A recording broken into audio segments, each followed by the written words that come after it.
Baliapal block पूर्त विभाग मुख्य रास्तार घंटियाड़ी छकरे गुरुवार प्रधानमंत्री भारतीय जनऔषधि केन्द्र उद्घाटित हो जाइछि।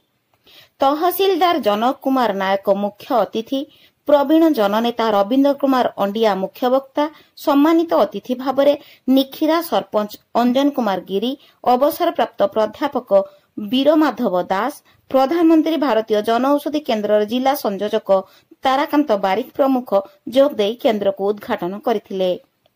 जन औषधि केन्द्रर चाहिदा दिनकु दिन बढ़ुथिबा बेले एहार फायदा लोके नेबाकू अतिथि माने कहिथिले।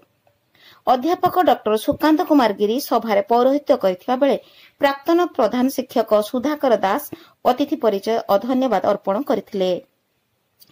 मधुपुरा सरपंच प्रतिनिधि लंबोदर महाना, घंटुआ सरपंच सुशील कुमार जेना, कुंभारी सरपंच प्रतिनिधि जयनारायण महापात्र प्रमुख विशिष्ट व्यक्ति माने जोग देथिले। बालियापाल ब्लॉक रे एहा पंचम, जिला रे 44, राज्य रे 555 और केन्द्र रे 12,781तम जन औषधि केन्द्र। केन्द्रर सुभाषिष दास, भारती दास प्रमुख एहाकू परिचालना करथिले। बालियापालरू भीष्मचरण मल्लिकଙ୍କ रिपोर्ट, मोबाइल टीवी।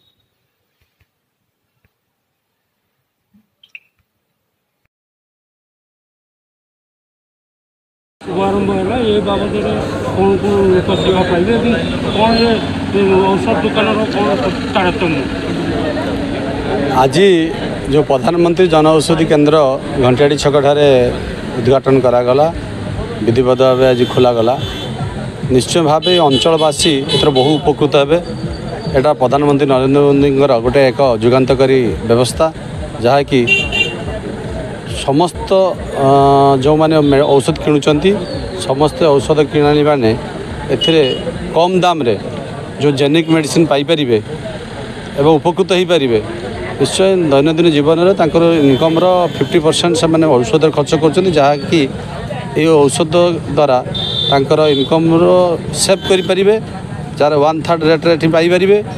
साधारण मेडिसिन स्टोर रे ए जेनिक मेडिसिन ब्रांडेड करि दउचंती, जेटा कि डॉक्टर प्रेस्क्रिप्शन करुँच।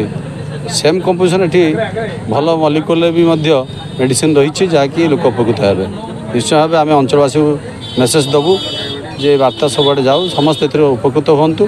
कौन गरीब कौन धनी कौन मध्यवित्त समस्त उपकृत हवा आवश्यकता रही। जो जनऔषधि कार्यालय जो ओपनिंग है ना, कौन कह लोक केमी सेवा पाइबे?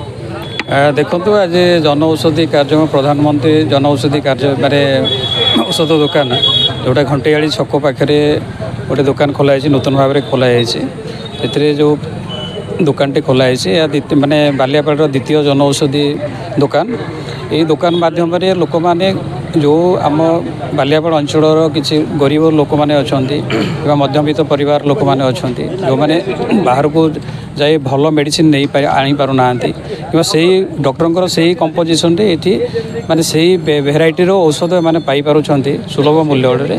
तेणु निश्चित भाव प्रति गोटे भल भाव में ये औषध काम कर जो प्रकार रोग अच्छे से रोगर से कंपोजिशन नहीं कि औषध खाइले निश्चित भाव भल हे एवं अधिक मात्रा लोक एप्रति आकृष्ट हे। सारा भारत में ये जो भारत सरकार आयुष्मान योजना ता सहित जन औषधि दुकान माध्यम लोक मैंने उपकृत पाइबे।